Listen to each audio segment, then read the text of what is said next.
بسم الله الرحمن الرحيم وصلى الله وسلم وبارك على سيدنا محمد وعلى آله وأصحابه أجمعين. اللهم اجعل جمعنا هذا جمعا مباركا مرحوما واجعل تفرقنا من بعده سالما معصوما ولا تجعل فينا ولا منا ولا معنا شقيا ولا محروما. اللهم أخرجنا من ظلمات الوهم وأكرمنا بنور الفهم وحسن أخلاقنا بالحلم واجعلنا هداة مهديين غير ضالين ولا مضلين. Nous sommes toujours dans l'étude de cette deuxième année de l'Hijra. La semaine dernière, on avait dit que c'était l'année de la très grande bataille de Badr. L'événement majeur de cette année, c'est bien la bataille de Badr. Mais qu'en marge de cette bataille, cette deuxième année a vu apparaître quelques petits événements comparés à la bataille de Badr, des petits événements en marge de cette bataille, mais qui sont importants et qui sont porteurs de beaucoup d'enseignements qui vont nous aider à mieux nous approprier un petit peu l'installation du prophète sallallahu alayhi wa sallam al-Madina et les grands enjeux qui attendent Nabi sallallahu alayhi wa sallam et qui attendent Sahaba, les musulmans, dans la construction de cette Ummah, de cette nation-là. Alors la semaine dernière, on était revenu donc sur quelque chose qu'on avait déjà commencé à aborder dans les épisodes d'avant, qui est celui de voir Nabi sallallahu alayhi wa sallam dans cette logique de recueil d'informations et d'attaque, même si c'était des attaques très ponctuelles, des petites attaques sur les convois commerciaux de Quraysh. Mais en tout cas, Nabi sallallahu alayhi wa sallam, il a multiplié ces sorties militaires-là pour envoyer ce double signal à Quraysh. Un, nous sommes encore là, vous n'allez pas vous débarrasser de nous pour autant. Deux, nous représentons, nous sommes en tout cas susceptibles de représenter une menace pour votre économie. Donc ayez ça à l'esprit, vous ne nous avez pas enterrés plus que ça. Aujourd'hui, Inch'Allah Ta'ala, nous allons nous arrêter sur un deuxième événement qui a eu lieu dans cette deuxième année de l'Hijra, celui du changement de la Qibla. Alors vous le savez, à un moment donné, le Qibla des musulmans, lorsqu'ils faisaient la prière à Al-Madina, ils étaient orientés vers l'Aqsa, vers le Quds. Le Nabi sallallahu alayhi wa sallam, Allah subhanahu wa ta'ala a révélé ce changement-là au prophète sallallahu alayhi wa sallam en lui disant dorénavant, tournez-vous du côté de la mosquée sacrée à Mecca. Bon, la Qibla s'est définitivement installée de cette manière-là. La Qibla que nous connaissons aujourd'hui, c'est celle de Mecca. Mais Sahaba ont connu ce changement et cette transition entre l'Aqsa et Mecca.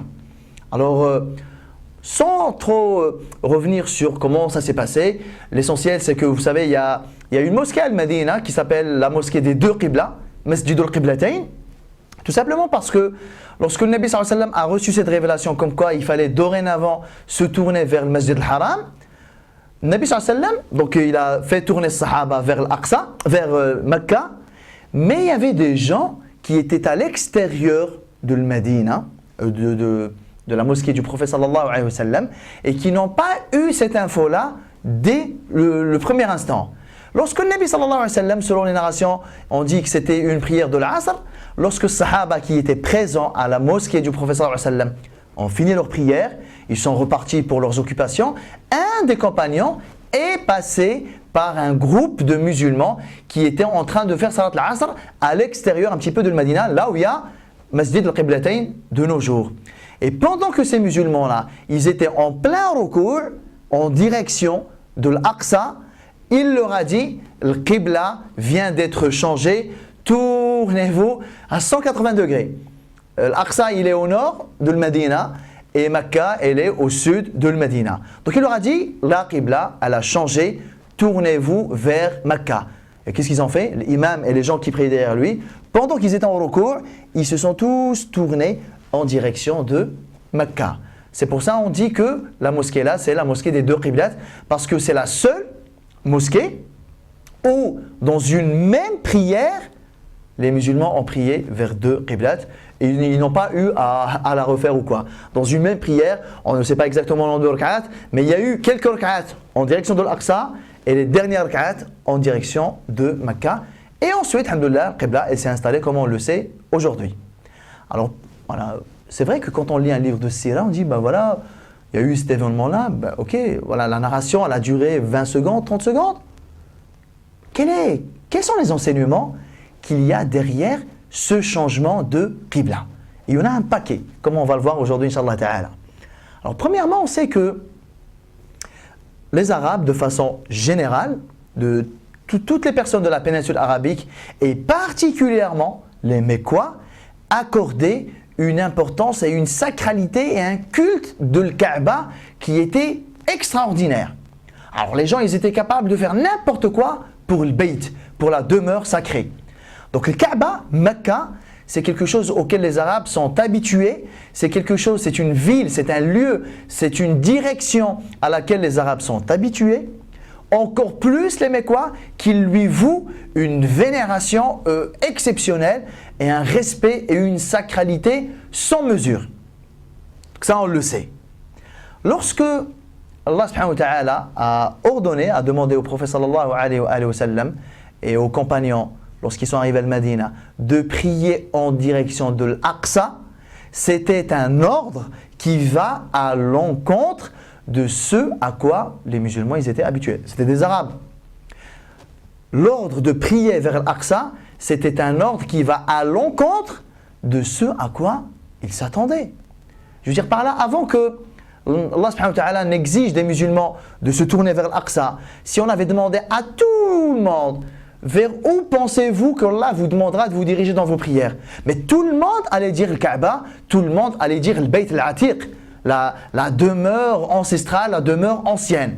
Parce que c'est de là où tout est parti, c'est là où tout a commencé, c'est la demeure de notre arrière-grand-père Ibrahim alayhi salatu wassalam. C'est un peu normal, logique que Allah subhanahu wa ta'ala nous demande de nous diriger vers cette qibla-là. Eh bien non. Tout ce à quoi vous vous attendiez, Allah subhanahu wa ta'ala il vous a demandé de faire l'inverse. Et pas l'inverse d'un petit peu. C'est pas Taïf au lieu de Mecca. Vous savez que Taïf, la ville de Taïf et Mecca, elles ne sont pas loin. Lorsque vous êtes à Medina, prier à Mecca, c'est peut-être ça. Prier à Taïf, c'est un peu vers la gauche. Non, c'est radicalement à l'opposé. Mecca, c'est comme ça. Ben, vous savez quoi? Ben, vous allez prier comme ça vers l'Aqsa.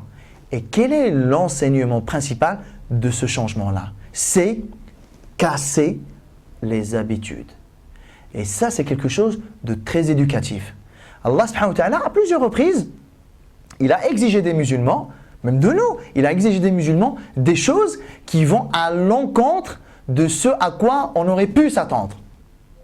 Allah subhanahu wa ta'ala parfois exige des choses qui sortent de l'habituel et qui sortent de l'ordinaire. Pourquoi? Parce qu'il y a cette dimension-là éducative pour que les gens se détachent de leurs propres habitudes. Et on sait ô combien les habitudes, c'est un grand obstacle dans le cheminement spirituel de l'individu et dans le cheminement collectif de la Ummah. Vous vous y attendez tous? Eh bien non, ça va être ça. Allah subhanahu wa ta'ala, il vérifie ceux qui délaissent leurs habitudes, tout simplement parce qu'Allah ta'ala, il en a parlé, de ceux qui ils vont le faire peut-être en chipotant, de ceux qui vont peut-être même refuser de le faire. Ah non, moi je comprends pas, je trouve ça pas logique, je trouve pas ça normal, je trouve pas ça raisonnable, je vois pas le but, je vois pas l'intérêt, je vois pas pourquoi. Alors ces raisonnements-là, bien sûr, on les retrouve même de nos jours dans bon nombre de situations où vous avez Allah subhanahu wa ta'ala qui nous dit une chose et vous avez l'humain qui essaye de comprendre. Oui, mais pourquoi? Mais moi j'estime que, mais moi je pense que, mais moi je suis pas d'accord, moi je suis pas convaincu. Mais dans notre ubudiyya, dans notre servitude avec Allah subhanahu wa ta'ala, il ne nous a pas été demandé d'être d'accord ou de ne pas être d'accord. Depuis quand l'esclave attend d'être d'accord avec le maître pour s'exécuter? Ben, ça ne s'appelle pas esclave, ça ne s'appelle pas maître. Si je dois d'abord attendre que le maître puisse me persuader, me convaincre, me blinder d'arguments pour qu'à la fin je me dise oui c'est vrai, c'est pertinent ce qu'il dit, ok je suis d'accord, vous appelez ça de la servitude? Ce n'est pas de la servitude, ça s'appelle je suis un peu ce en quoi je crois et les arguments qui m'ont été présentés, ils m'ont convaincu, ok j'y vais. Ça c'est pas une vraie ubudiyya. La vraie ubudiyya c'est lorsque tu ne comprends pas la sagesse qu'il y a derrière. La vraie ubudiyya c'est lorsque ça va à l'encontre de ton confort, de ton bien-être, de tes habitudes. Tu ne comprends pas pourquoi il t'est demandé de faire ça, mais tu le fais quand même. Sami'na wa ata'na. Ça c'est de la vraie ubudiyya. Et ça c'est quelque chose auquel Allah subhanahu wa ta'ala il a voulu encore et toujours initié et instauré chez les Sahaba pour que les grands enjeux qui vont venir après. Mais là, c'est rien là. Je veux dire par là, s'il y en a, ils ont déjà du mal à abandonner des petites habitudes, du genre oui, mais le Mecca, on aime le Mecca, on est habitué à cette qibla, etc. S'il y en a, ils ont déjà eu du mal à se débarrasser de cette habitude-là, bah c'est mal parti. Parce qu'à l'avenir, ce qu'on leur demandera d'abandonner, c'est beaucoup plus fort que ça, c'est beaucoup plus ancré en eux que ça. Juste à titre d'exemple, dans quelques années, on va leur demander d'arrêter de boire du vin. Et ça, c'est quelque chose qui aujourd'hui est inacceptable et inadmissible pour les Sahaba. Tellement ils s'y sont habitués depuis des siècles. Donc Allah subhanahu wa ta'ala, il est en train de préparer petit à petit, Sahaba, cette génération-là, à abandonner toutes les choses qui sont en dehors d'Allah subhanahu wa ta'ala. Ça va des choses des plus graves, alhamdoulilah, shirk, ils ont réussi à s'en débarrasser, mais il y a beaucoup de choses qui sont encore là. Les habitudes, la façon de penser, la façon de s'habiller, le hijab il n'est pas encore obligatoire, les habitudes alimentaires, toutes muharramat, tous les interdits alimentaires, ce n'est pas encore le cas là. Tous les interdits financiers, riba, zakat, tout ça, ce n'est pas encore arrivé là. Donc vous vous rendez compte, on est dans une logique où l'on est en train de préparer des gens à ce qu'à un moment donné, qu'ils changent leur façon de penser, qu'ils changent leur façon de s'habiller, qu'ils changent leur façon de manger, leur façon, les choses à boire, les choses à manger, qu'ils changent leur façon d'acheter, de vendre, de se marier, de divorcer. On est en train de les préparer à ce que dans 5 ans, dans 10 ans, qu'ils aient abandonné des dizaines et des dizaines de pratiques qui sont très ancrées chez eux. Donc vous comprenez que ça ne peut pas se faire du jour au lendemain. Ce n'est pas possible que du jour au lendemain, Allah Ta'ala dise aux compagnons, aux musulmans, tous, écoutez, à partir d'aujourd'hui, allez femmes, vous allez mettre un hijab, vous allez arrêter le riba, vous allez sortir zakat, vous allez jeûner Ramadan, vous allez faire le hajj, vous allez partir au jihad, vous allez arrêter le riba, vous allez. Vous vous rendez compte? C'est pas possible ça. Dans l'immédiat, mais qui c'est qui va suivre? Les gens, ils sont très attachés à leurs habitudes. Donc ça commence déjà un petit peu. C'est préparatoire. Vous êtes un petit peu nostalgique à Mecca. C'est vrai, c'est votre terre, particulièrement les Mécois. Vous êtes nés là-bas, vous avez grandi là-bas, vous avez laissé votre histoire, votre passé, vos biens, vos familles, votre vécu, vous l'avez laissé là-bas. Le Kaaba, vous y êtes attaché, mais de façon très ferme. Et vous pensiez que d'office et de fait, le Qibla, ça allait être Mecca. Eh bien non. Votre nostalgie, vous allez la dépasser. Ça vous fait un petit pincement au cœur de ne pas prier vers le Mecca? Eh bien, ainsi vont être les choses. Le pincement, ok d'accord, mais vous allez quand même faire ce que je vous ai demandé. Donc c'est quand même quelque chose de très fortement éducatif. Et on voit que Nabi sallallahu alayhi wa sallam et Sahaba, le fait de prier vers l'Aqsa, bon c'est vrai, ils l'ont fait. Sallallahu alayhi wa sallam et radiyallahu anhum ardahum. C'est vrai qu'ils l'ont fait. Mais ils l'ont fait quand même avec un pincement. Tous les Arabes vouent un attachement et une sacralité à Al-Kaaba et à Mecca. Beaucoup plus, bien entendu, les Mécois, donc le Muhajiroun et le Nabi sallallahu alayhi wa sallam. Mais ils l'ont quand même tous fait, mais avec du pincement. Et on est souvent revenu sur cette notion de qui dit pincement, qui dit tristesse, qui dit émotion, ne veut pas forcément dire problème de foi, problème spirituel. Lorsque le Nabi sallallahu alayhi wa sallam, vous vous en souvenez, quand il a dû quitter Mecca carrément, le Nabi sallallahu alayhi wa sallam, ça l'a quand même impacté, ça l'a affecté. Bon, il est quand même sorti, il l'a quand même fait, mais il a quand même manifesté son amour, il a manifesté le fait que cette sortie-là, elle s'est quand même faite dans la douleur. Alors c'est vrai, Allah il nous a demandé de prier vers l'Aqsa. C'est vrai, on l'a fait, mais ça s'est quand même fait avec un petit pincement au cœur, avec une nostalgie envers Mecca. Et clairement, c'est une des raisons pour lesquelles, enfin, dans le contexte desquelles, Allah subhanahu wa ta'ala, il a révélé le verset qui dit que maintenant on change de qibla. قَدْ نَرَى تَقَلُّبَ وَجْهِكَ فِي السَّمَاءِ. Allah ta'ala, il dit, nous avons bien vu ton hochement de tête et on va dire, ton observation un petit peu dans le ciel, tu es un petit peu dans la confusion, tu regardes, tu es dans l'espoir de recevoir une révélation qui t'indiquerait que le Qibla ce serait Mecca. Donc c'est une volonté, c'est un désir qui émanait du prophète sallam. Il souhaitait ardemment que le Qibla revienne vers Mecca. Mais par adab, par politesse, par ubudiyya, il ne l'a pas formulé, Allah subhanahu wa ta'ala. Il aurait pu dire, Ya Allah, mon cœur il est déchiré, j'aimerais bien que le Qibla redevienne vers Mecca. Il aurait pu dire ça, mais ça aurait été impoli, ça aurait été non respectueux envers Allah subhanahu wa ta'ala. Allah ta'ala qui te dit, dirige-toi vers le Quds, et toi tu lui dis, Ya Allah, ouais, mais Mecca, elle me manque, c'est irrespectueux. Ben, c'est normal. Et du coup, le Nabi sallallahu alayhi wa sallam ne l'a pas fait. Mais ça ne veut pas dire qu'il ne l'a pas éprouvé intérieurement. Et Allah subhanahu wa ta'ala, pour le récompenser, pour soulager le Nabi sallallahu alayhi wa sallam, et même pour le récompenser du fait qu'il le désirait, mais par respect, il ne l'a pas formulé, Allah subhanahu wa ta'ala l'a formulé à sa place, sallallahu alayhi wa sallam. قَدْ نَرَى تَقَلُّبَ وَجْهِكَ فِي السَّمَاءِ. Nous avons bien vu les mouvements de ta tête dans le ciel, dans l'espoir de voir Qibla changer. فَلَنُوَلِّيَنَّكَ قِبْلَةً تَرْضَاهَا فَوَلِّ وَجْهَكَ شَطْرَ الْمَسْجِدِ الْحَرَامِ.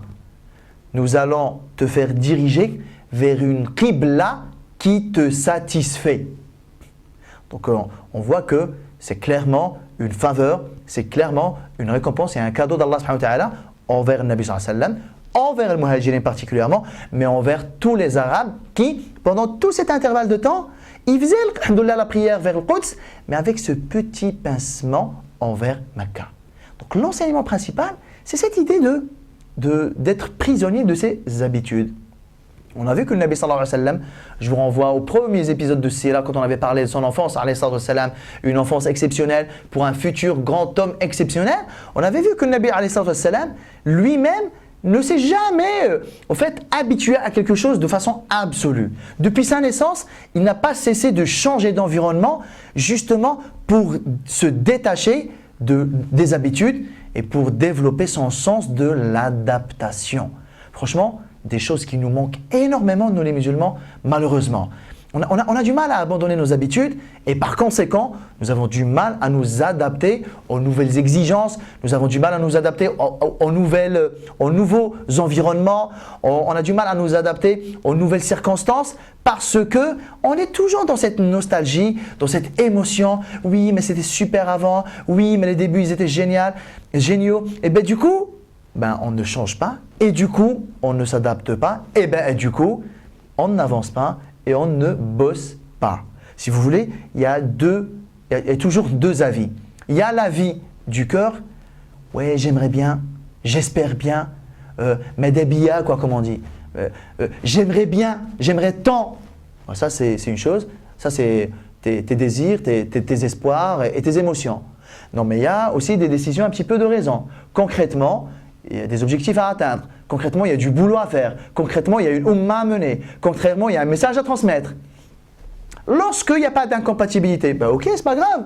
Mais lorsqu'il y a une incompatibilité, la priorité tout le temps doit être accordée à la mission et au boulot. Et ça, on l'a vu chez le Nabi sallallahu alayhi wa sallam. L'année où Khadija est décédée, la même année-là, Abu Talib est décédé. Donc le Nabi sallallahu alayhi wa sallam était très fortement affecté.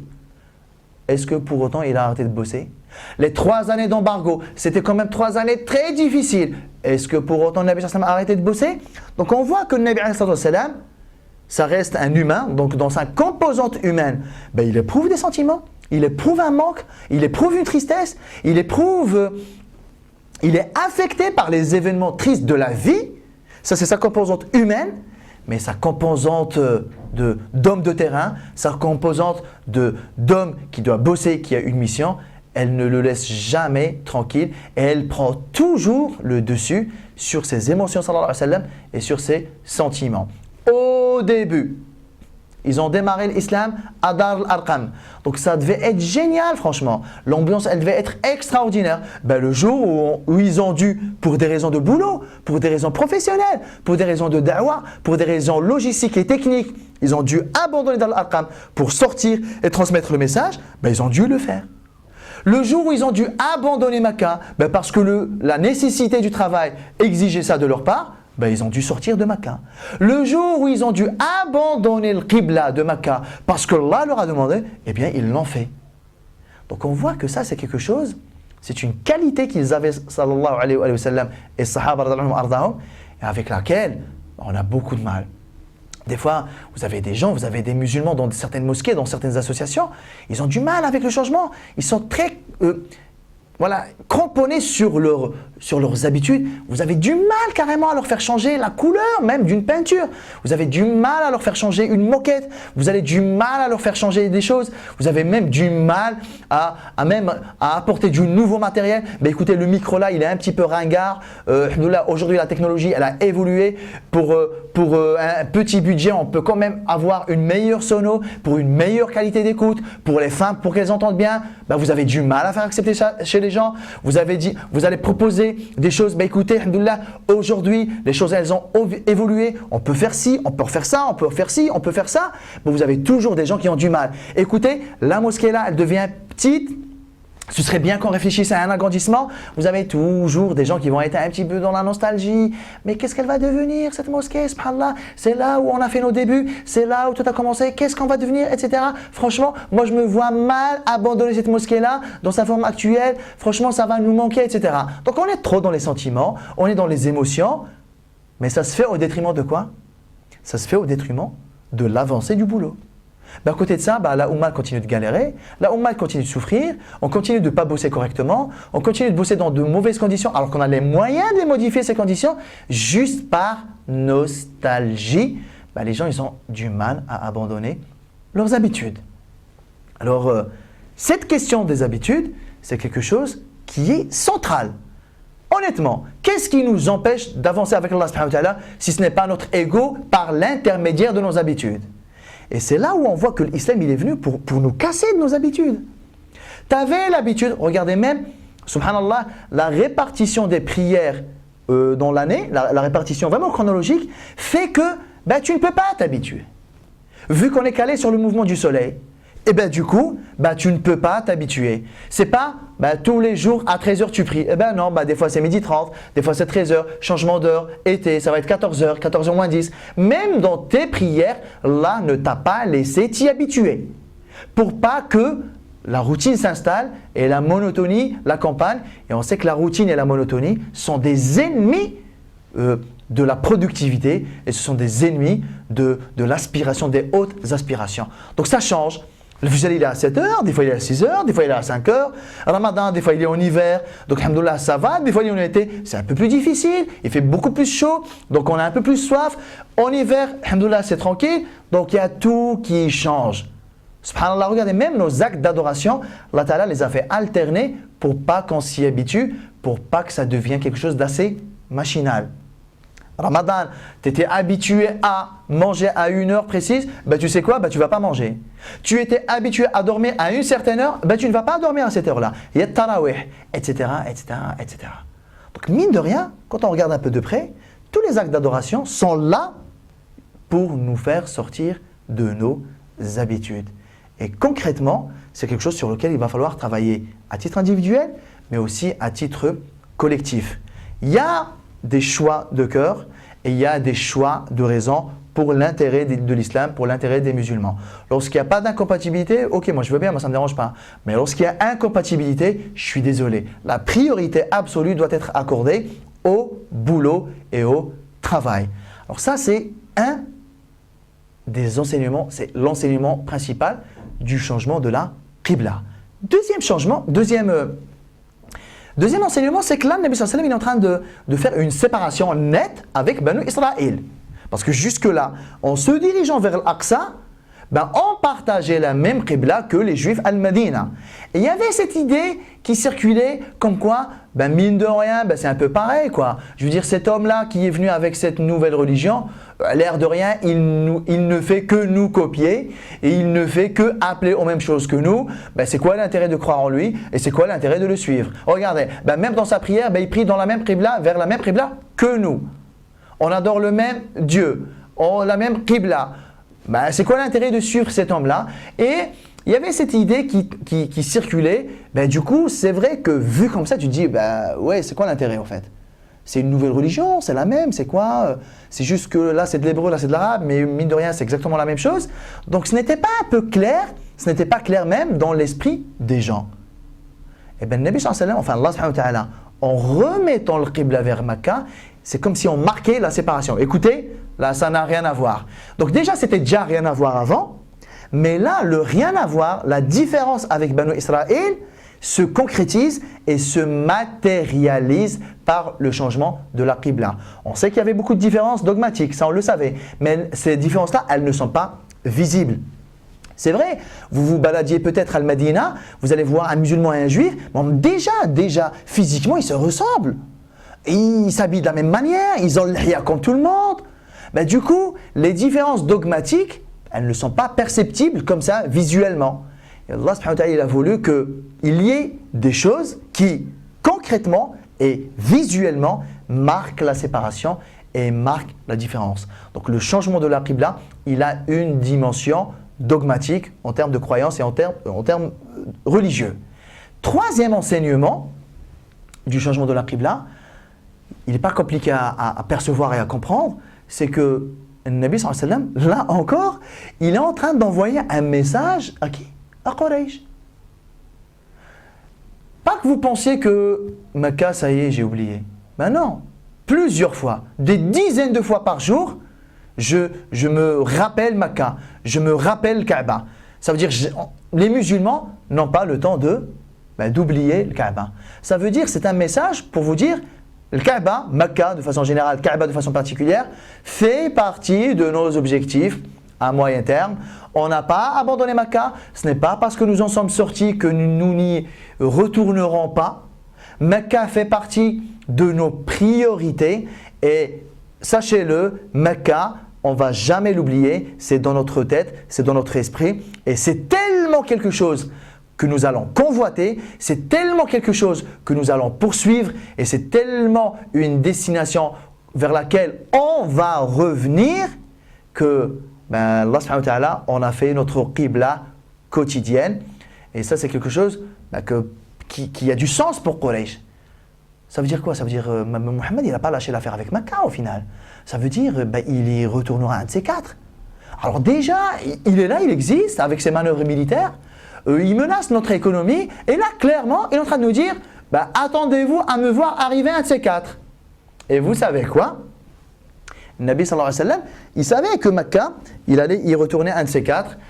Nabi sallallahu alayhi wa sallam, il a reçu un verset dans Surat Al-Qasas qui est mécoise, dans laquelle vers la fin, Allah subhanahu wa ta'ala, Surat Al-Qasas, c'est une surah qui relate principalement l'histoire de Sidna Moussa alayhi salam, depuis sa naissance, sa maman, le fait qu'il ait été mis dans un couffin, etc., jusqu'à ce qu'il est devenu le grand prophète et le grand messager sallallahu alayhi wa sallam, son histoire avec Pharaon, sa sortie vers Madian, son mariage, sa rencontre avec Shu'aib alayhi salam. Bref, Surat Al-Qasas, c'est vraiment la surah qui nous parle de Moussa alayhi salam du début jusqu'à la fin. Et subhanallah, dans cette surah-là, Allah subhanahu wa ta'ala, il parle de la rencontre de Sidna Moussa alayhi salam avec Sidna Shu'aib alayhi salam. Et quand il lui a dit, je vais te marier l'une de mes deux filles, en échange de 8 années de loyaux services chez moi. Et Moussa alayhi salam, Shu'aib alayhi salam, il lui a dit, mais si tu en rajoutes 2 de ta part, tu seras, alhamdoulilah, vu comme étant quelqu'un de bienfaiteur. 8 ans plus 2. À la fin de cette surah, de Surat Al-Qasas, Allah subhanahu wa ta'ala, il a envoyé un signal au prophète sallallahu alayhi wa sallam en lui disant Inna alladhi farada alayka al-Qur'ana la radduka ila ma'ad. Celui qui t'a révélé, qui t'a prescrit le Coran, te fera revenir à ton rendez-vous initial. Et subhanallah, je ne sais pas si vous avez fait attention, Moussa alayhi salam, il est sorti de l'Égypte vers Sidna Shu'aib alayhi salam. Le contrat c'était 8 années plus éventuellement 2 et revenir en Égypte pour voir Pharaon. Nabi sallallahu alayhi wa sallam, il est sorti de Mecca, il s'est installé à Medina. Quand est-ce qu'il est revenu à Mecca? 8 années plus tard et il a rajouté 2 ans et il est parti chez Allah subhanahu wa ta'ala. Donc Nabi sallallahu alayhi wa sallam, intérieurement, il savait que son retour allait se faire à Mecca. Clairement, Il y a plusieurs choses, parce qu'Allah subhanahu wa ta'ala lui a dit clairement لِتُنذِرَ أُمَّ الْقُرَى. Allah subhanahu wa ta'ala t'a envoyé d'abord pour que tu installes Tawhid et la ilaha illallah à Mecca. Là, à Mecca, il y a encore du shirk. Donc c'est évident que le Nabi sallallahu alayhi wa sallam allait y retourner un de ces quatre. Donc ça, c'est un message fort que le Nabi sallallahu alayhi wa sallam envoie aussi, enfin Allah envoie à Quraysh à travers le changement de la Qibla. Dernier petit enseignement qui découle de ce changement de la Qibla, c'est en fait par rapport à la position du prophète sallallahu alayhi wa sallam. On sait que le Nabi sallallahu alayhi wa sallam, c'est le dernier des prophètes. C'est celui qui est venu parachever la prophétie de tous ceux qui l'ont précédé pour proclamer clairement la religion de Sidna Ibrahim alayhi wa sallam et s'inscrire dans la continuité de Sidna Moussa et de Sidna Isa alayhi wa sallam, les deux grands prophètes des deux grandes communautés qui ont précédé le Nabi sallallahu alayhi wa sallam. Donc le Nabi sallallahu alayhi wa sallam, c'est quoi? Donc il vient de Mecca, la terre de Sidna Ibrahim alayhi salam. Bon, ça c'est connu, c'est évident. Il est même descendant de Sidna Ibrahim alayhi salam. On sait que lorsqu'il a fait son voyage nocturne, il a pointé Al-Aqsa et il a présidé la prière devant Bayt al-Maqdis avec tous les prophètes derrière lui. Ça marque aussi cette continuité-là, et comme quoi c'est l'imam des prophètes, et comme quoi il n'est pas venu avec quelque chose de nouveau, si ce n'est le fait de parachever la religion globale d'Allah subhanahu wa ta'ala, celle à laquelle ont appelé tous les prophètes avant lui. Ça aussi c'est connu. Alors lorsque le Nabi sallallahu alayhi wa sallam est arrivé à Medina, le Qibla il était vers l'Aqsa. C'est comme si il y avait un message ici. Je suis un descendant d'Ibrahim alayhi salam, mais je suis aussi le frère de mon frère Isa et de mon frère Moussa alayhi salam, et pour marquer et rendre cette continuité-là physique et concrète et palpable et perceptible, et bien le Nabi sallallahu alayhi wa sallam s'est dirigé pendant les premiers instants, pendant les premiers temps à Medina, vers la même Qibla que celle de ses deux frères, Moussa et Isa alayhi salam. Et maintenant que cela a été concrétisé, le changement de la Qibla envoie un petit peu un signal aussi aux autres communautés, les juifs et les chrétiens. Je suis le prophète, le dernier des prophètes, je suis celui qui parachève la religion d'Allah subhanahu wa ta'ala, je suis un descendant de Ibrahim alayhi salam, je suis celui qui est venu dans la continuité de Moussa et dans la continuité de Isa alayhi salam, et pour marquer le coup, j'ai prié pendant un certain temps vers la même Qibla que vous, mais maintenant les choses doivent s'installer selon leur origine, à savoir la religion de Ibrahim alayhi salam. Après avoir marqué le coup et marqué la continuité, le changement de la Qibla est un message à tous les humains, à toute l'humanité. C'est comme si le message était le suivant: dorénavant, tout le monde doit se caler sur l'Hanifiyya, sur la religion pure de Ibrahim alayhi salam. Et pour marquer ce retour vers l'Hanifiyya, tout le monde doit changer de Qibla et revenir vers Mecca, le Kaaba. Inna awwala baytin wudi'a lin-nasi lalladhi bi Bakkata mubaraka. La première demeure, le premier endroit qui a été construit pour y célébrer le culte d'Allah est Mecca. Donc toute l'humanité doit revenir vers là où Allah subhanahu wa ta'ala a été adoré pour la première fois dans un lieu de culte. Donc j'espère que vous avez bien relevé que un petit événement qui est le changement de la Qibla a été, alhamdoulilah, porteur de tous ces enseignements. La semaine prochaine, inchallah ta'ala, on va continuer encore avec un autre événement petit comparé à la bataille de Badr, mais énorme du point de vue du sens et du point de vue des événements. Wallahu ta'ala a'lam wa sallallahu sallam wa barak ala sayyidina Muhammad wa ala alihi wa ashabihi ajma'in. Je vous retrouve la semaine prochaine. Wassalamu alaikum wa rahmatullahi ta'ala wa barakatuh.